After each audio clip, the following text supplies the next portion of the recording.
मित्रों, आज आपको जन्म कुंडली में एक बहुत अच्छा योग, बहुत ही प्रीतिकर योग आपको बताने जा रहा हूँ। दिन में मैंने एक संदेश दिया था कि शाम को 8 साढ़े 8 बजे के बीच आपको कुंडली में एक ऐसे योग की चर्चा करेंगे जिसमें आपके कुंडली के माध्यम से आपको पता लगेगा कि मेरी कुंडली में क्या इस प्रकार का योग है। इस योग को कहते हैं कुसुम योग। आज चर्चा करेंगे कुसुम योग के बारे में। क्या है कुसुम योग? कुसुम योग लग्न में बृहस्पति हो, सप्तम भाव में चंद्रमा हो और सूर्य द्वितीय भाव में हो तो एक कुसुम योग का निर्माण होता है।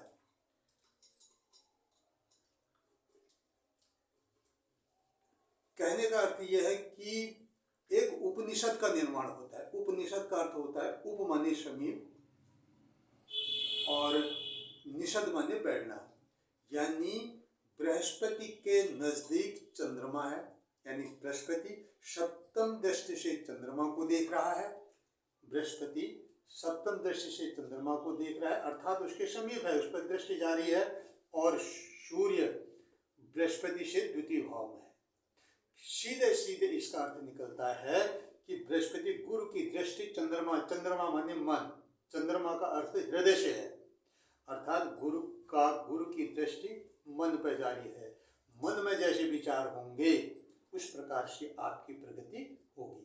चंद्रमा शुक्ल पक्ष का चंद्रमा है तो बृहस्पति की उस पर दृष्टि है और सूर्य द्वितीय भाव में है तो कुसुम योग का निर्माण होता है।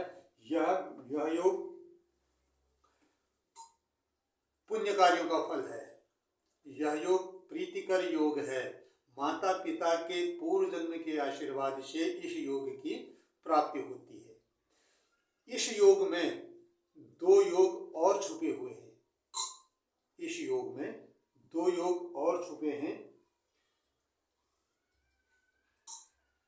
बृहस्पति की दृष्टि जब चंद्रमा पर जाती है, ये आप जानते हैं कि गज केसरी योग बनता है, यानी व्यक्ति ऊंचाइयों को छूता है। एक दूसरा ये गज केसरी योग बनता है और दूसरा बनता है शुभवासी योग।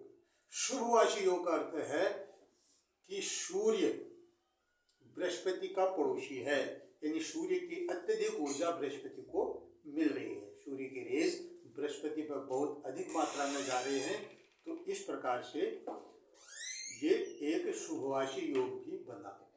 एक कुसुम योग के पीछे दो और शुभ योग छुपे हुए हैं, जिससे जातक अपने जीवन में उत्तरोत्तर वृद्धि करता है।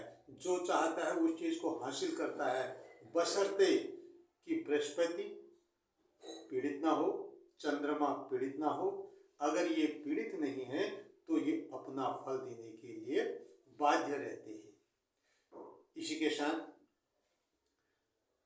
आज आपको बताया जाएगा टिप ऑफ द डे। तो टिप ऑफ द डे में राहु के बारे में हम चर्चा करते हैं।